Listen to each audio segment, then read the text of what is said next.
I wasn't. Are you joining us? No. Oh, okay.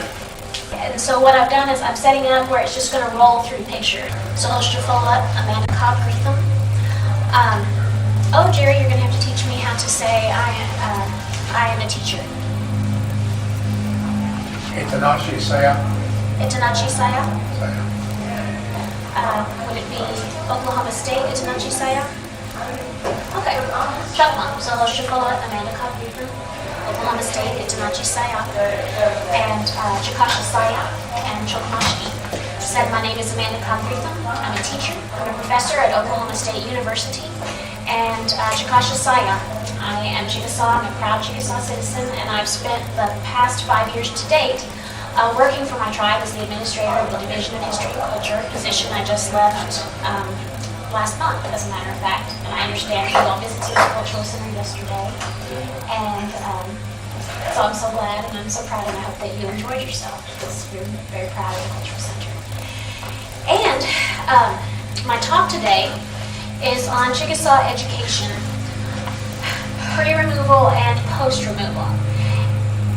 Now, probably everybody in here is fairly familiar with Indian education in the southeastern tribes, but I wasn't sure, so I kind of wanted to go back a little bit and talk about a few other things. And that is to say, what I'm talking about today grows out of my own research on Chickasaw boarding schools, in particular Bloomfield Academy for Chickasaw females. And I began that research many years ago. I worked with Chickasaw Museums. Regina Bernay, you were one of the people I went to meet with when I was first digging around the libraries. And as research tends to do, it snowballs, and you talk to one person, and then you need to talk to some more people, and the next thing you know, I was interviewing lots of people. It all began because of my own grandmother, and she's not in this slideshow, I don't think, but I like to keep it close. She's right here. Ida Mae Pratt, also known as Dinah Cobb, who, here, I'll pass this around. These are mostly the same pictures on here, and you can flip through there, you're welcome to. She went to school there, and she left a box of letters that she'd written there, and her report cards and commencement programs and all those things, and that's what sort of got me started. And also, I grew up in Ardmore, Oklahoma, which was the final home for Bloomfield, which was later renamed Carter Seminary, and I grew up just a few blocks from there. But I had never really realized, you know how when you're young and you're not paying attention and you don't really think, oh, this is where she went to school, and you don't imagine this is what it was like. And I began that process of thinking about that. And all my other cousins who also went to school there in the 1920s, 30s, and 40s. And so I started reading a lot about Indian education in the U.S. And I was stunned, because nothing that I'd heard about the Chickasaw schools matched up really with the history of, national history of American Indian education. I was like, what is going on here? So, and it made me think a lot about school. And I'd like to begin by just sort of asking you all to think about, you know, I'm a teacher and came from a family of educators and a professor, and teaching English, you know, of all things. And you're like, what does that mean? What does that...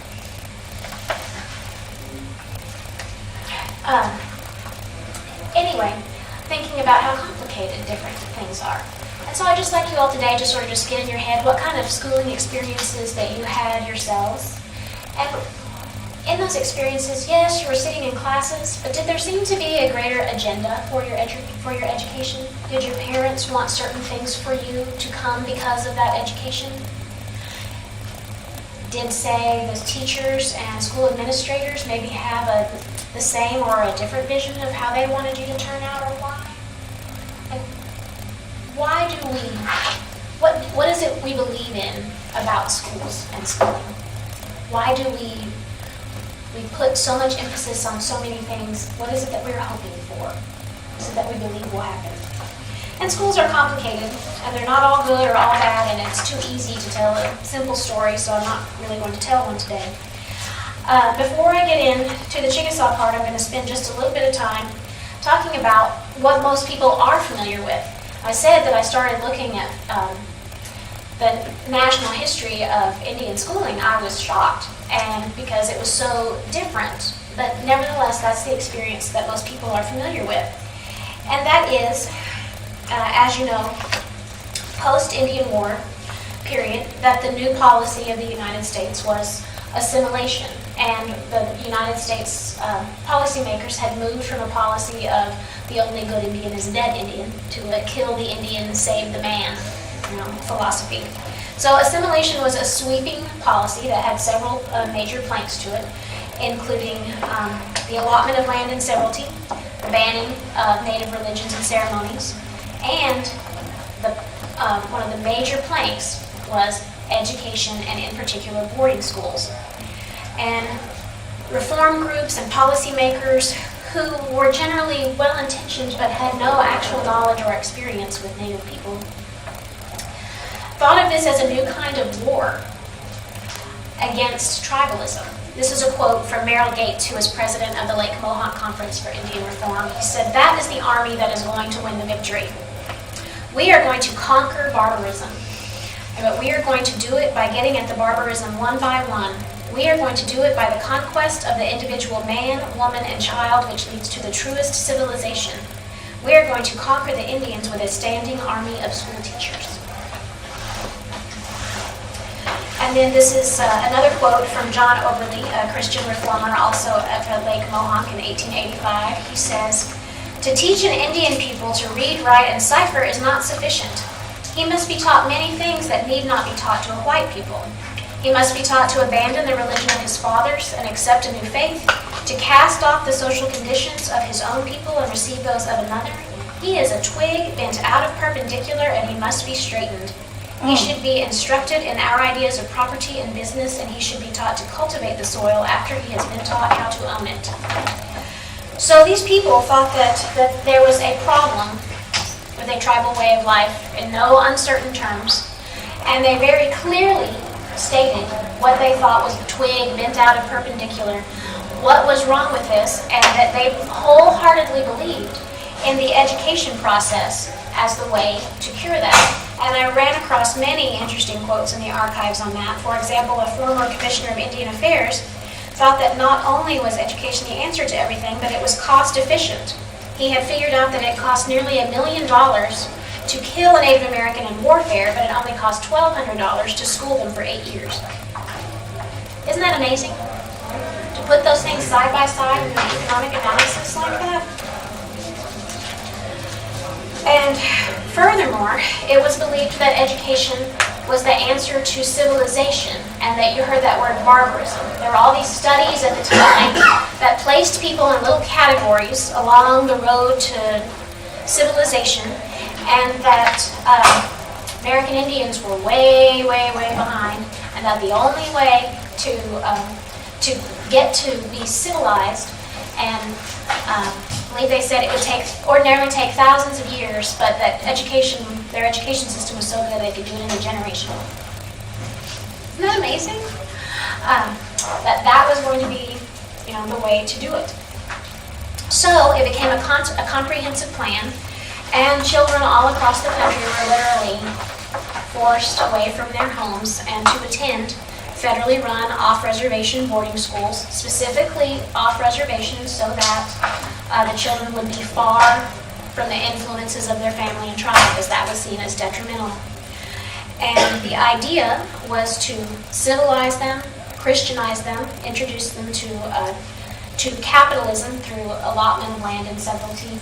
Here's a quote related to that. This is also from Merrill Gates, who says, "We need to awaken in him once. Get the Indian out of the blanket and into trousers with a pocket, and a pocket that aches to be filled with dollars."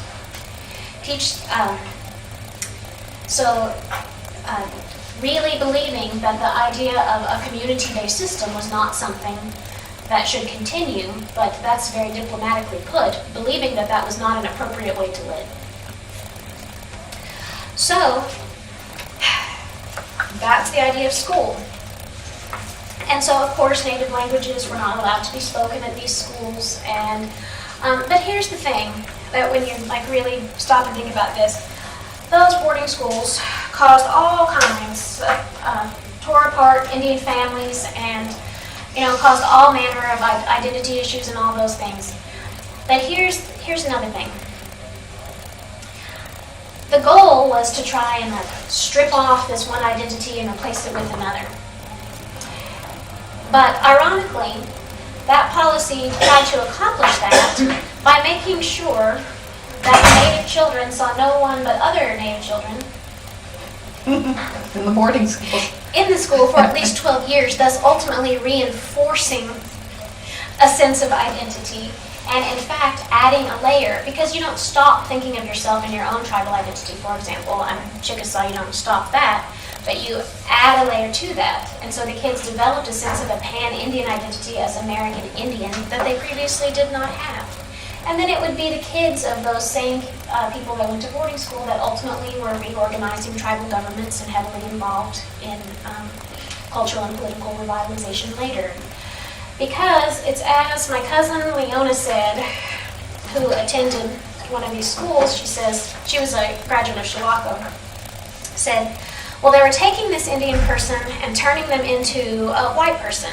So you have to eliminate everything culturally and everything else to get rid of that Indian, Of course, it don't always work, but they try very hard to do that. And she said that very well, I thought. Doesn't always work. And of course it doesn't work because people are more complicated than that, and you are who you are, and you can accept things into your identity without actually getting rid of other things. So, instead of boarding schools being a, quote, non-Indian experience, it was ultimately one of the defining experiences of the 20th, defining Indian experiences of the 20th century. So I wanted to start with that to give just a sense or a flavor of where Indian education was going to be headed in the United States and what the belief system was behind it, which was in no uncertain terms meant to strip off one identity and put on another, and to break apart tribal community systems. So how did that get started? How did we get there? And then how did the schools of the Chickasaw diverge from this in some very interesting and various ways? So now I'm going to get into okay, what happened? Don't really tell me that night. We just finished. We were so transfixed by your presentation. Well, how wonderful. But it's supposed to just keep going. But I guess if it doesn't, it doesn't. You have this notebook going around. Those pictures are labeled on the back if you want to. You're welcome to thumb through there. Okay, so now let's talk Chickasaw specifically. Chickasaw's official relationship began in 1786 with the Treaty of Hopewell. Between 1786 and 1902, the Chickasaw Nation would sign 14 treaties with the United States and 2 with the Choctaw. Let's figure out what year we're in here, 1786. So that's just 10 years. From 1776, Chickasaws were among the first, if not the first tribe to enter into a treaty with the United States. And the Treaty of Hopewell is hanging in the National Museum of the American Indian. Did you say have you got a handout? There's a notebook there that's going around that has some photos in there. And No, if I you'll mean, just... do you have a handout correlating to what you're No. teaching here? Oh, you No, don't? you have to take notes the old-fashioned way. Are Yes, we to take can we take the bibliography? yes, you certainly can. There's a bibliography there for you to take. Keep it going around. No handout, but if you're interested in one, I can certainly email you one. It'd be good to have one with the class when you teach it. Okay, so think about what's happening in the United States at this time. The U.S. has finished the Revolutionary War. They're trying to get a foothold. It's still a relatively small and fragile operation. Therefore, what do tribes need to do? Well, what does the United States need to do? It needs allies of tribes. So it turns to treaty making. Say it's not an adversarial relationship at this point, and it's treated as a government-to-government relationship. This time, it's a period of increasing numbers of white settlers and increasing intermarriage into the tribe. Chickasaws have always been an inclusive people. So others, Natchez people, for example, who have sought refuge or asylum with the tribe, that has been something that is common for us. So the idea of adopting people in was not a foreign idea. And I'd like to point out that Chickasaw leaders learned early through this negotiating process that English language was going to be critical to their ultimate survival. Because this group has been so focused on the Cherokees, we've seen lots of maps of where the Cherokees were. Where were the Chickasaws? They were northern Mississippi. Chickasaws, Mississippi, and extending into parts of Tennessee and Alabama. So they were northeastern and northwestern I have Mississippi? maps. Because the Choctaws are in the southern part, right? Or I have middle. maps of my talk that you can see when I put them up on the Oh, screen. good, because I can't picture it, you know. Okay. Thanks. Picture Okay. around the region of Tupelo, Mississippi, and then Tennessee, parts of Alabama. Okay. So, Chickasaw leaders, I said, learned early that negotiation in English was going to be critical and became somewhat interested in what that was going to mean. The first people, however, interested in educating Chickasaws were missionaries. First missionary was Reverend Joseph Bullen in 1799. He did not establish a church or a school, interestingly. He visited people in their homes, and he left in 1803. So now 1803 is the year that the War of 1812 began, which is something also important to think about because the southeastern tribes were heavily involved on different sides of the War of 1812. Chickasaws fought on the side of the United States and fought side by side with Andrew Jackson, which is, of course, ironic given what is about to happen in history. So, Congress created the American Board of Christian Foreign Missionaries in 1810 and passed the Indian Civilization Act in 1819. So this is an early forerunner of the assimilation policies that I was talking about that are going to become full-scale later. This is like the dipping the toe in the water. The whole Civilization Fund was $10,000, and what it did was invite Protestant missionaries to establish Indian schools, and it made the deal that they could offer religious education so long as they taught other things as well. The most significant educational effort in the Chickasaw Nation was the South Carolina-Georgia Synod and the Cumberland Presbyterian Association.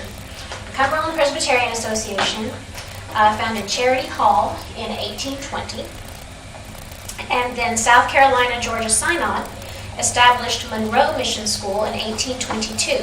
Monroe was the much larger operation. It had 50 to 80 students, which is a significant number. Predominantly children of mixed blood families. First it was a day school, then a boarding school. The 100-acre demonstration farm, and was an early forerunner of what later federally run off-reservation boarding schools would look like in terms of that system. This actually worked, it's considered to work for by Chickasaw people because agriculture was such a significant part of the Chickasaw economy at that time. So many Chickasaw leaders thought that that form of education was useful. So useful, in fact, that Chickasaws appropriated more funds to build more schools. So the entire civilization fund of the whole United States was $10,000. Chickasaws spent $7,500 in 1824 alone, supplementing the school's income and opening more schools. So within 2 years, the Chickasaws had spent more money on their own, on these schools than the federal government spent entirely for every tribe, which I think is interesting. So in 1824, 3 more schools were founded. Toshish in 1824, and it had about 20 students, a very small farm, and was a day school. Martin in 1825, which had a large demonstration farm and boarding school, and that had 30 students. And Caney Creek. This school was an experimental school founded by missionaries in 1826 in western Alabama. It was 40 miles away from the next closest Chickasaw community. Why? Because they wanted to see if students would learn English faster away from home. So this is, again, I'm saying that you see sort of the early experiments of what would later become full-blown in the 1890s and 1900s in terms of taking students away from home. The course of study was called Head, Heart, and Hand. Does that sound familiar to anybody? Any 4-Hers in here? Head, Heart, and Hand. Head taught English language, math, and history. Heart, religious training. And hand, in particular in this case, farming. the missionaries experienced various challenges. One, they had a shortage of teachers. So they turned to, at the time, what was known as the Lancastrian system, and this was where you had older students then act as teachers for the younger students. So the students then became involved in the education process. Another major challenge was, of course, language. Their answer to this, and we have John Dyson and Jerry Emmentoch in the room who can speak to this much better than I. The missionaries used slaves in the area, actually Chickasaw slaves, to act as liaisons in the language learning. And also had Chickasaw students board with white settlers in the area in sort of mini immersion programs. Now the third major challenge was the Chickasaw lack of interest in the religious training that the missionaries offered. Chickasaws generally saw this as a deal. They wanted their education for what they wanted it for, but the missionaries wanted it for their own reasons. And the federal government had their own ideas. Well, what federal government's agenda was to sort of assimilate in broad sweeping terms. The missionaries' agenda was to Christianize. Chickasaws had their own ideas the whole time. I think this is sort of a funny quote from Anson Gleason. He was a missionary teacher at Tokshus in 1830. He wrote in a newsletter that the great outcry against the missionaries has been that they were not teaching school, which was their appropriate work, and that if they kept on with religion this way, the people would get all crazy and spoiled like the Choctaws. So you can see that Chickasaws and Choctaws have always had the sibling relationship of being closest to each other and also always in some kind of relationship with each other. Yes? You mentioned Chickasaw slaves who helped the missionary out. How did that happen? How did that happen? Yes. How did slavery happen in the Chickasaw Nation, or how did the slaves become involved with No, how did this happen that they became slaves and then worked for the missionaries? Black slaves of missionaries, I mean. Were they of black slaves? Chickasaws.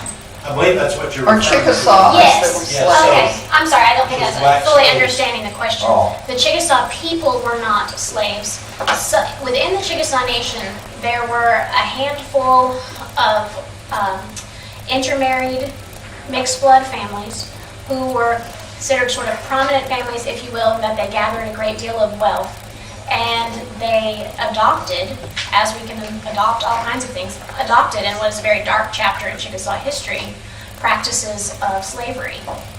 It was not widespread within the tribe, however, that is not to dismiss it in any way. It was also a notable part of Chickasaw history. So the missionaries used those slaves who spoke both Chickasaw and English as ways to, according to the missionary records, it was that slave population that was actually more receptive to religious education and more interested in the spiritual side. And they thought, well, then we'll try and use that to get Chickasaws more interested in religion, who were not interested in religion at the time, although later became much more interested in establishing Indian churches, which has become part of Chickasaw tradition. So now we're getting to the period of removal. So all this is happening. So the Civilization Fund was established in 1820. Post-war of 1812, where the Chickasaws allied with the United States in hopes that that would stabilize their own safety and territory in the region. In fact, the very opposite happened. And fighting side by side with Andrew Jackson was ultimately the tremendous irony in that once the area was secured and the United States had territorial rights to that area and a larger land base, and immediately, as you know, turned their backs on Chickasaws and began the Removal Act of 1830, which, as I'm sure everybody here was very familiar with that at that point. And but so those years leading up to that, imagine from like 1820 to 1830, and I've talked with students about this, the thing about history is that, you know, we're all looking back, so we know how the story came out, right? imagine that you're there at the time. You don't know how this story is going to end. The time of the War of 1812, there was no sense that the United States was going to be here forever and ever. It could have been a different colonial power. The various tribes in the region don't know, hedging their bets, trying to figure out what is the best alliance to make to protect themselves and keep themselves safe. So I just always think history is so much more both interesting and dramatic and emotional in many ways when you really look back and think, you don't know what, at that time, your ancestors, they didn't know what was going to happen next. And everybody, every party involved is always acting in their own self-interest. What do we think would be the right choice here in this scenario? What will help us? Making very difficult choices that it's easy to look back on in history and criticize when you can, who knows what all forces were at play and arguments and fights and things that happened about how best to protect our people. And so at the time then, said that sort of the engine of the policy of removal was beginning, which Chickasaws heavily resisted. In fact, did not sign a removal treaty of Dokesville until 1834, and then still did everything in their power to stay put until 1837.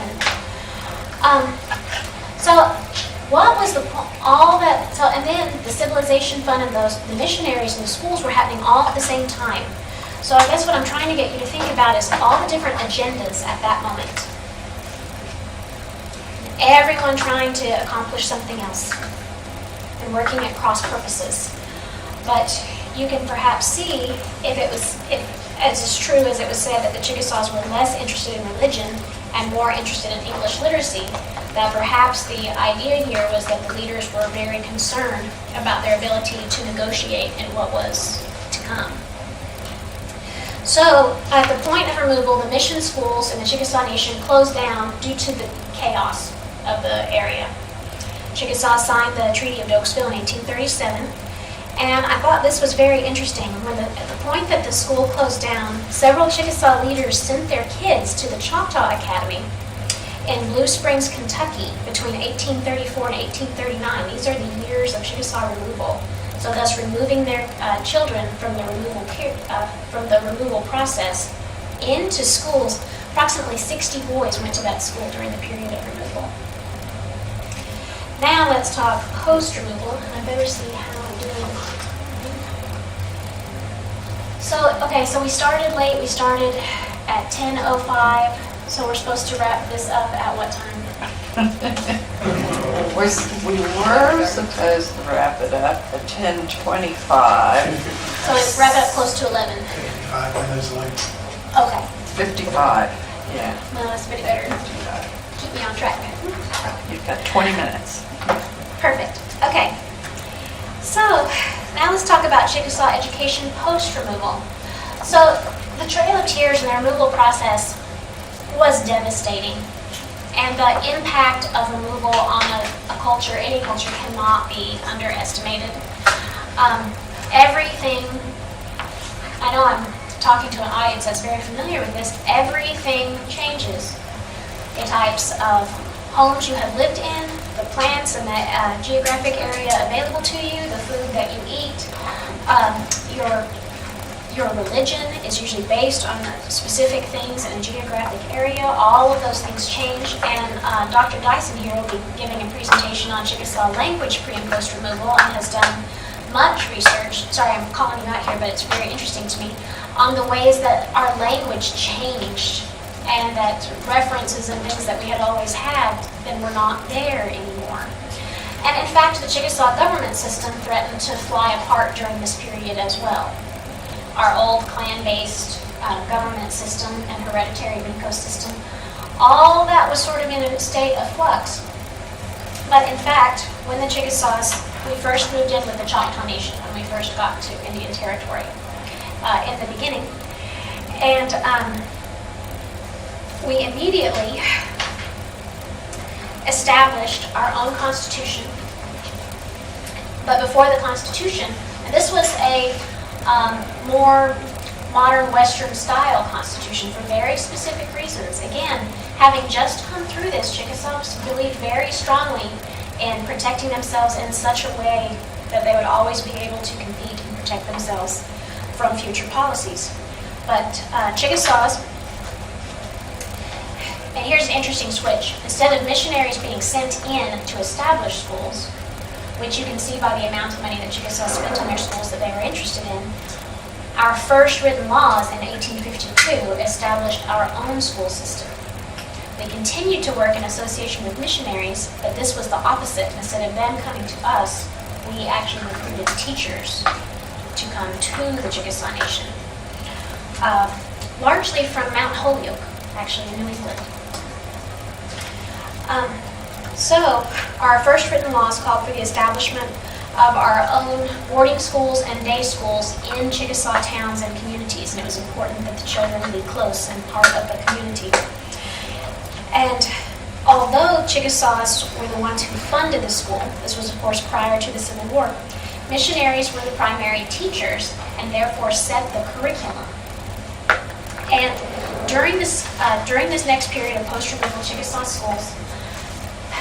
schools had three different administrations. First missionaries, then Chickasaws, then the federal government took over. And I want you to pay attention to how the curriculum changes under each different group.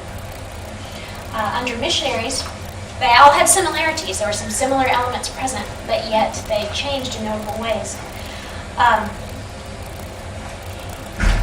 Under missionary control, the major elements of the curriculum were religious training, basic academic training in English, math, and history, and domestic arts. So either farming for men, and it was very specific in terms of a gender division of what roles were appropriate for whom. So if Chickasaw women had long gardened and farmed, that was seen as men's work now. And then women were taught in domestic arts and sewing and cooking. And this is a letter from 1857 from Harriet Bird, who is writing to one of the missionary teachers, and she says, "I presume you would like to know how much we are progressing in our studies, especially religion. The school is doing well, and most of the girls have become interested in religion. We are very much interested in our Sabbath lessons. We love to search the scriptures and then find the words of eternal life." So you see both the emphasis from the teachers here and also the extent to which we don't know, we don't know for sure if she's writing to please someone or if she's writing her own thoughts on this, but that it's taking much more hold than it did in pre-removal Mississippi. And this may be for many reasons, among them clinging to a sense of some stability in something. Okay, now, when the Civil War came about in Indian Territory, and I'm going as fast as I can here because I know we don't have that much time. Civil War in Indian Territory, missionaries left, were unable, had to sort of get out of the way, get out of the territory. Chickasaws allied with the Confederacy during this period, and during that period our schools closed, and Bloomfield, for example, which you have the pictures of, actually became used then as a hospital and as a base for soldiers. So there was a period of 4 or 5 years where there was no formal education system. Then, post-Civil War, and this is so interesting to me, this was called what was referred to by Chickasaws as the golden years of Chickasaw education. No missionaries around, Chickasaws reopened their schools, and they were in complete control, both financial control and control of the curriculum. Now, a lot of people would assume, oh, does that mean then that they were teaching Chickasaw history? No, it wasn't that kind of school. If you look at the photos here,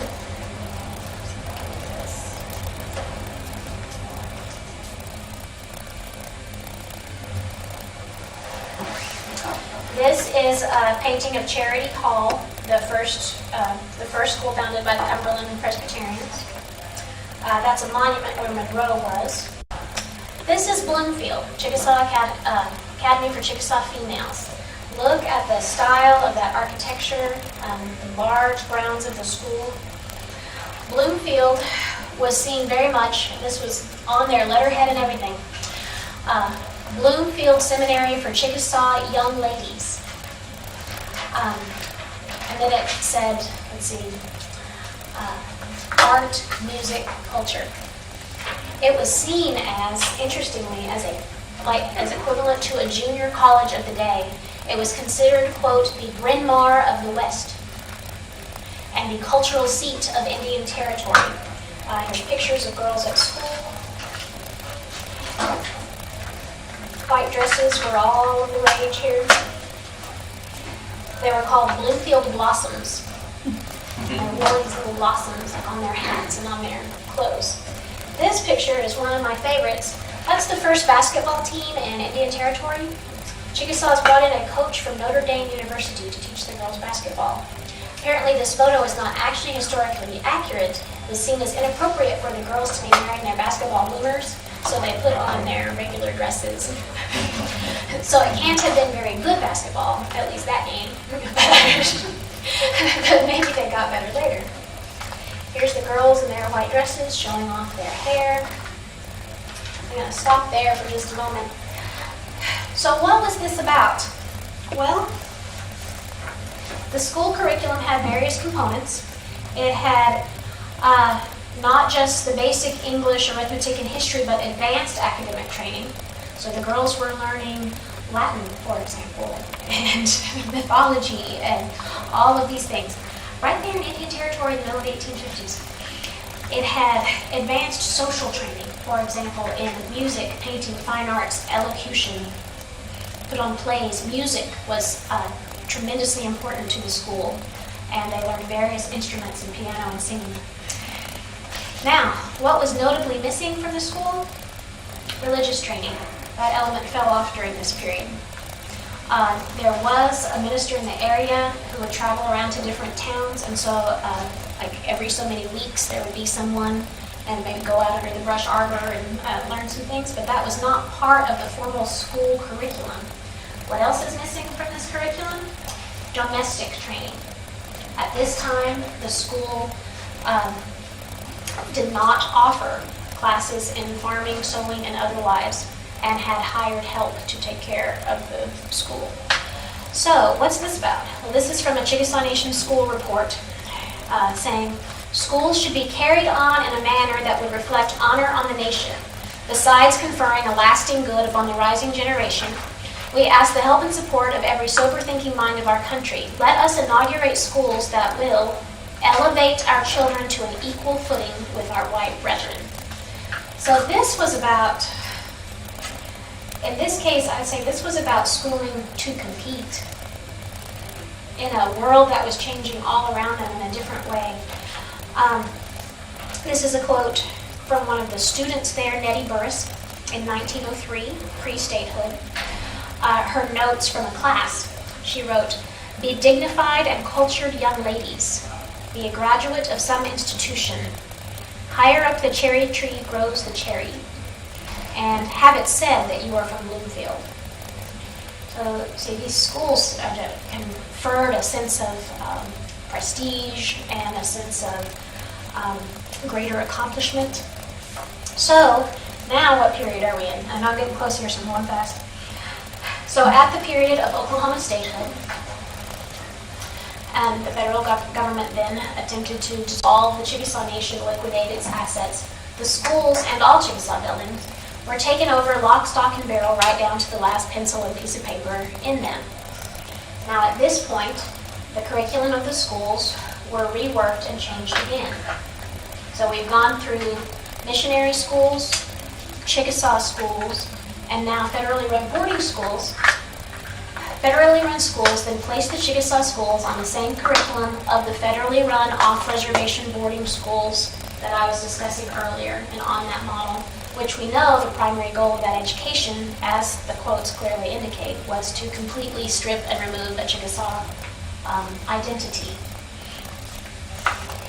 Interestingly, during the period of Chickasaw control, although the students at the academy were learning English language and what is perceived as a very sort of Western civ, high, refined schooling, they were in Chickasaw Nation, Indian Territory, living with Chickasaw families and part of, in every way, fully embracing a Chickasaw identity. Under federal control, the main aspects of the curriculum were basic, rudimentary academic training, religious training, training in American citizenship, and then there was a note where it said, take care not to remind the students that they are Indian, and to do this they should make sure that they celebrate every major national American holiday, including the Dawes Allotment Act and the dissolution of their tribe. And the major component of the curriculum, however, was domestic industrial training. If the work of the boarding schools under the Chickasaw control had been actual staff brought in to take care of it, this was switched.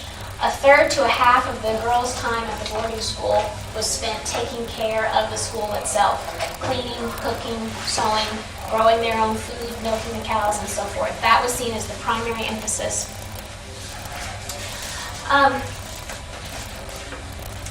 So you can certainly see people had different agendas for what sort of lives the girls would live later. You have a sense of literacy and schooling under missionaries for Christianity, under Chickasaws, literacy schooling to compete in a new world, and under the federal government, literacy and schooling for a new identity. But as my cousin Leona said, it doesn't always work. Because students are not, although sometimes, we wish they were, they are not just sponges out there soaking everything up. People have their own ideas about their own education and what they're going to do with it. And at that point, and Dr. Dyson, I know we'll talk about this later, there was such a sense of, you started to see children going to the schools whose parents weren't teaching them Chickasaw because they were worried that it would hold their child back later in life, that it would be detrimental to them in some way. And which is very sad, but at the same time there are others who have kept the Chickasaw language alive. Jerry Emmett, you were one of them, through all of this. Using Indian churches, you say missionaries' goal was to take language away, but in fact, Indian churches became one of the primary places of the preservation of language in Chickasaw culture. But as the years passed and you enter like the Depression era in Indian Territory, you see people going to school for different reasons. For example, this is a quote from my cousin Leona. She says, talking about 1930s, she says, well, we lived out on a farm, and at that time, we didn't have a car, and the local school was, across the creek, and you had to have mules to get everyone across, and there was no bridge, and this was back in the years of the Depression anyway, and there was no money, and some of the people in the neighborhood there, they had to go to that school with their feet wrapped up in tow sacks in the winter. It was not an easy time. There was no money, no food, no grass, no water, no animals. That's why we were sent to the boarding school, I'm sure. When an Indian agent came to your house and took care of your business for you, the business included the children where they went to school. And I know that my mother, I have no doubt what she said when she was advised to send us to boarding school, because it was supposedly for our benefit. And then this is a quote from another lady I interviewed named Mary Pittman Paris. Her story, I think, is very poignant. She says, well, there were 9 of us, and our daddy died in 1934. We didn't even get to go home for at least a year or 2. I had to go up there when I was 6. And I was the youngest. How I miss my mama. But I got over it, and we had real good food, 3 meals a day, and a warm bed and clean linen. And they taught us how to be clean and take care of our teeth and took care of our health. And I appreciated it because we had things that we would not have had. So you start to see sort of different scenarios here. There were 9 of us, and her daddy died. So then the boarding school then became something that her mother, we thought, my kids are going to have shoes and 3 meals a day if they go here, and if they stay here with me, what am I going to do? So different purposes. Did they have any militaristic things in the boarding schools? At Sequoia, the kids, 6-year-olds had to line up in straight lines and march to their classes. Initially, the Chickasaw boarding schools, there were schools for boys and for girls, and the boys' schools did have a more militaristic training. At statehood, the only Chickasaw school to stay in operation was Bloomfield Academy for Girls, and so that was different in that regard. However, as like I said, a citizenship training was considered very important. But other off-reservation boarding schools like Chilocco and Riverside were well known for like a military thing. But I guess what I would like to leave you all with today is sort of a sense of education is never just education. It's never neutral. It's always for something. People have different reasons that they want it. And that it's too easy, I think, too simple to look at Chickasaw education, because I've known a lot of people who take a look at those girls in their white dresses and say, oh look, the Chickasaws were assimilating. When I interpret that story very differently. That when you read what was going on and the purposes for those things, that yes, Chickasaws wanted their kids to learn English in all of these ways to compete with white society, but it was a sense of acculturation for the purpose of national self-preservation. Chickasaws have always had a strong, strong national identity, and at the time of statehood, were not proponents of the state of Sequoia system of making an all-Indian state, because they wanted to be the Chickasaw Nation. Have never thought of ourselves in any other way. And in fact, if you kept moving through Chickasaw history up into the current day, our division of education is the largest division after health and spends all manner of scholarship funds and energies getting our kids to school. Not so they will think of themselves as less Chickasaw, so that they can come home and be part of the community and contribute.